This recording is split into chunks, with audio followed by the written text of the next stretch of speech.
दोस्तों ये जो पिक्चर आपके सामने है यहाँ पर आप देख सकते हैं एक तरफ पाकिस्तानी लेफ्टिनेंट जनरल ए के नियाजी है ना। और दूसरी तरफ है हमारी तरफ से हमारी विंग कमांडर वहाँ के आप कह सकते हैं इंडियन कमांडर जगजीत सिंह। ये 1971 का वो दिन है जब हमारी आर्मी, एयरफोर्स और नेवी के जज्बे ने पाकिस्तान को घुटने टेकने पर मजबूर कर दिया था। और उसी दिन जन्म हुआ था बांग्लादेश का। पर बांग्लादेश इतना एहसान फरामोश, इतना बेवकूफ निकला, ये शायद किसी ने सोचा नहीं था, क्योंकि बांग्लादेशियों के द्वारा कुछ इस तरीके से रिएक्ट किया जा रहा है जैसे कि उन्हीं लोगों ने अपनी लिबरेशन इंश्योर की थी। अभी होता क्या है, हमारे प्राइम मिनिस्टर नरेंद्र मोदी जी ने विजय दिवस के तौर पे जो 16 दिसंबर का दिन हम ऑब्जर्व करते हैं ना, उस दिन अपने देश को, दैट मीन्स इंडिया को, आर्मी को, नेवी को, एयरफोर्स को कंग्रेचुलेट किया, मेमोरी उसके कितना की उन चीज़ों को याद किया, ट्रिब्यूट पे किया कि किस तरीके से हम लोगों ने एक गजब की ताबड़तोड़ लड़ाई लड़ी थी जिसके चलते हमने एक युद्ध जीता था। अब मैंने जो ये बात बोली, क्या इसमें एक भी बांग्लादेश का शब्द आया? एग्जैक्टली ऐसा ही नरेंद्र मोदी जी ने अपनी पोस्ट में एक बार भी बांग्लादेश को मेंशन नहीं किया, केवल अपनी आर्म फोर्सेस की ब्रेवरी को उन्होंने प्रेज किया कि कैसे हमने ये काम किया। पर भाई साहब, बांग्लादेश में यूनिस गवर्नमेंट के अंडर में जो काम कर रहे हैं ना, उनके ऐसी आग लगी है, ऐसे उबल रहे हैं वो कि बस पूछो मत। इतने ज्यादा मतलब बेवकूफ हैं वो लोग कि उनको ये नहीं पता कि भाई ये जो फोटो है, ये फोटो केवल फ्रेम लगाने के लिए नहीं थी। इस फोटो के टाइम पर 93,000 पाकिस्तानी सोल्जर्स ने सरेंडर किया था। और ये वो फोटो है जिस टाइम पर बांग्लादेश ने सांस लेनी शुरू की थी, जन्म हुआ था इस फोटो के बाद में, राइट। बट वही चीज है, एहसान फरामोशी को कौन क्या कर सकता है। बट इसी फोटो को लेकर के हमारे देश में भी थोड़ा सा हलचल अभी चल रही है। होता क्या है कि ये जो फोटो थी, ठीक है, जिसमें पाकिस्तानी आर्मी ने सरेंडर किया था, ये फोटो देखो पहले हमारे चीफ ऑफ आर्मी स्टाफ का जो ऑफिस था उसके अंदर लगी रहती थी, बट अब उसको हटा करके वहां से शिफ्ट कर दिया है बी फिटिंग प्लेस, मतलब एकदम अप्रोप्रिएट प्लेस पे। और वो भी कहां पर? जनरल जो सैन मॉनिक शॉ, ठीक है, जो मेन आर्किटेक्ट थे 1971 वॉर के, उनके नाम से एक पर्टिकुलर प्लेस है, उस प्लेस पर उस इमेज को रीलोकेट कर दिया गया है। और उसकी जगह अभी 2020 में जिस तरीके से गलवान वैली इंसिडेंट हुआ था, पेंगोंग शोर इस तरफ वाला, उससे लेकर के इंडिया ने जिस तरीके से कहते ना कि लोहे के चने चबवाए थे चाइना को, वो जो इमेज है उसकी पेंटिंग बनवाई और वो पेंटिंग अभी उसकी जगह लगा दी गई है। दैट मींस वो 1971 का समय था, अब हम बात कर रहे हैं 2024 की। तो एक तो रेलेवेंस पॉइंट ऑफ व्यू से, और दूसरा बांग्लादेश जिस तरीके से कहते ना कि लोगों को झुटलाने की कोशिश कर रहा है कि जी हमने हमारे दम पर हमारी लिबरेशन इंश्योर की थी, बट वहीं पर यह चीज एकदम कॉमन मैन तक पहुंचना जरूरी है। तो जो आम लोगों के लिए आना जाना होता है ना, वहां पर अब उस पेंटिंग को लगा दिया गया।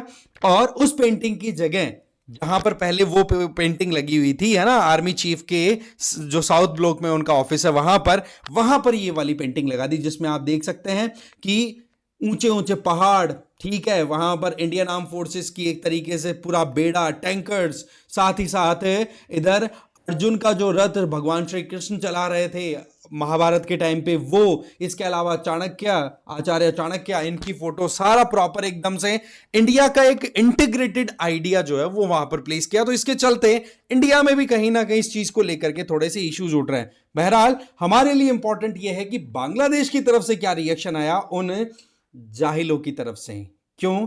क्योंकि उन लोगों ने एक तरीके से नमक हरामी दिखा रहे हैं वो लोग, राइट, इसमें कोई डाउट वाली चीज नहीं है, बट हम समझेंगे इस चीज को। बट आगे बढ़े उससे पहले मैं आप लोगों को बता दूं, यूपीएससी फाउंडेशन कोर्सेज रन कराए जा रहे हैं। 2026 के जो एस्पिरेंट्स हैं वो संकल्प और टाइटन कोर्स ज्वाइन कर सकते हैं, राइट। 2025 वाले प्रहार और टाइटन ज्वाइन कर सकते हैं। रेट मात्र 8,000 रुपये। इसमें लाइव रिकॉर्डेड क्लासेस प्लस आपको जीएस की क्लासेस के साथ साथ में आपको daily MCQs and mains answer writing practice, CSAT की क्लासेस, प्लस आपको कंटेंट दिया जाएगा, ई कंटेंट, जिससे कि आप अपनी तैयारी अच्छे से कर सकें।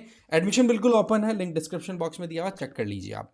तो बात कुछ ऐसी है कि प्राइम मिनिस्टर मोदी जी ने एक्स पर अपना स्टेटमेंट दिया कि भाई आज 16 दिसंबर का दिन, जिसे हम विजय दिवस के तौर पे ऑब्जर्व करते हैं, ये बेसिकली हमारे ब्रेव सोल्जर्स को के करेज, उनके साहस और उन्होंने जो बलिदान दिया उसको ट्रिब्यूट पे करने का एक बहुत बड़ा दिन है, क्योंकि इसी दिन हमने एक बहुत बड़ा युद्ध जीता था। ये अपने आप में सेल्फ डेडिकेशन को शो करता है कि कैसे हम हमारे देश की ग्लोरी को और हमारे देश के प्राइड को और ज्यादा ऊपर तक ले जा सकते हैं। और ये एक्स्ट्रा ऑर्डिनरी जो वेलोर और जो एफर्ट दिखाया था उसको हम जन जन तक याद रखेंगे, मतलब कंटिन्यू रखेंगे। ये सारी बातें उन्होंने बोल दी।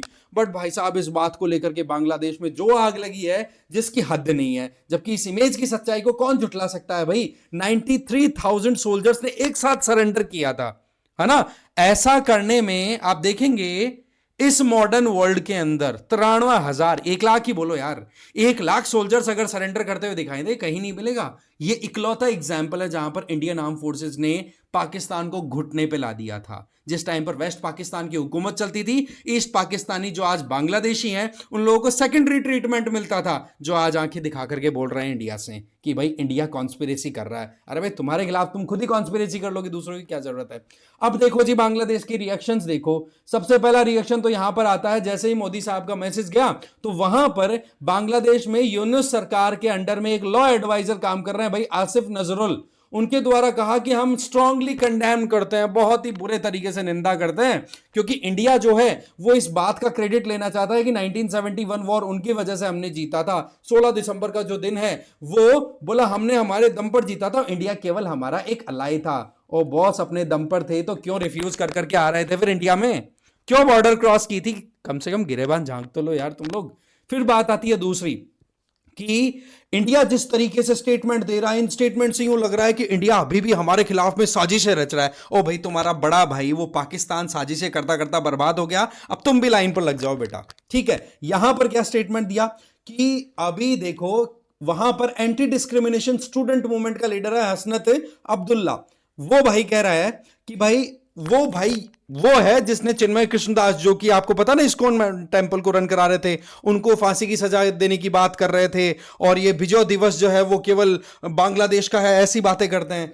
फिर बोलता है कि बोले बांग्लादेश लिबरेशन बांग्लादेशियों की शहादत की वजह से हुआ था, हमने पाकिस्तान से लिबरेशन ली थी, हमने इंडिपेंडेंस गेन की थी।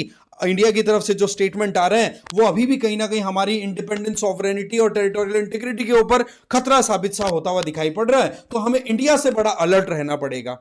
अरे भाई इंडिया को जब कुछ करना होगा तो तुम बोलने लायक भी नहीं रहोगे। अभी फिलहाल तुम्हें फ्री स्पेस मिला हुआ है, कर लो जो तुम्हें करना है, ठीक है। अभी फिलहाल तुम्हारे कहते ना कि बच्चों वाले दिन है, उछल कूद कर लो, जितना अच्छे से एंजॉय करना है वो सारी चीजें चल रही है तुम्हारी, तो करो मस्ती, कोई प्रॉब्लम नहीं है। But time will tell everything, okay.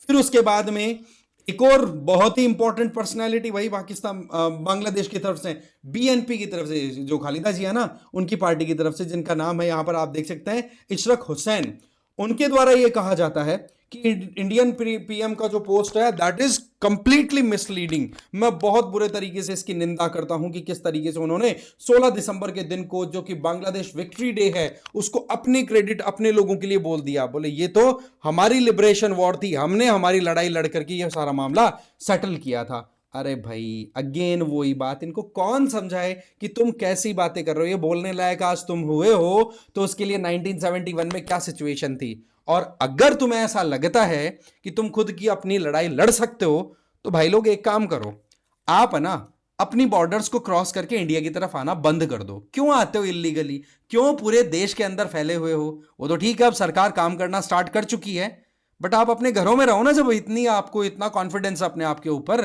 मतलब फेंकवा लो इनसे कुछ भी। खैर बात कुछ ऐसी है, ये जो पेंटिंग है ना, इस पेंटिंग को रिप्लेस करने से रिलेटेड जो पोस्ट है वो इंडियन आर्मी की तरफ से ओपनली दी गई है कि देखो जो विजय दिवस, जो कि हम बांग्लादेश लिबरेशन वाला जो पॉइंट हम डिस्कस कर चुके हैं, तो उससे संबंधित जो पेंटिंग है उसमें क्या है, 1971 का सरेंडर साइन करवाया गया था, और उसमें 1971 वॉर जो जीता इंडिया ने, उसके पीछे सबसे बड़ा रोल प्ले किया था मोनेक्शॉ ने। ठीक है, आपको पता है मेन आर्किटेक्ट यही थे, इन्हीं की लीडरशिप में सारा प्लान किया गया था। तो बोला इन्हीं के नाम से एक हमारा एक प्रॉपर सेटअप है, पूरा एक सेंटर है, तो क्यों ना वहां पर इस पेंटिंग को ले जाकर के हम, आप कह सकते हो कि शो करें। इससे क्या होगा कि कॉमन लोग जो हैं वो आते जाते रहें, ज़्यादा ऑडियंस है वो आती रहती है, तो उसके लिए यहाँ पर एकदम एकदम प्रॉपर स्पेस रहेगी, बजाय कि हम वहाँ पर जो पहले से लगी हुई थी वो केवल ऑफिस में ही एक तरीके से दीवार पे लगी हुई पेंटिंग थी। बट इसको आप पब्लिक के लिए ओपन करेंगे तब और ज़्यादा इसका इम्पैक्ट आएगा, समझ में आएगा कि Indian soldiers, Indian arm forces ने कितना कॉन्ट्रीब्यूशन दिया था बांग्लादेशियों को लिबरेट कराने में। ठीक है, तो ये चीज हमें भी थोड़ा समझनी होगी। तो इंटरनली क्या था, एक्सटर्नली क्या था, वो हमने समझा। बट मैं आपसे एक क्वेश्चन पूछना चाहूंगा कि बांग्लादेश और म्यांमार के साथ में एक कौन सा स्टेट है जो कि कॉमन है हमारा, दोनों के साथ बॉर्डर शेयर करता है? कमेंट बॉक्स में इसका आंसर आप जरूर देंगे, बाकी आप अपनी राय जरूर दें। Thank you very much for watching this video.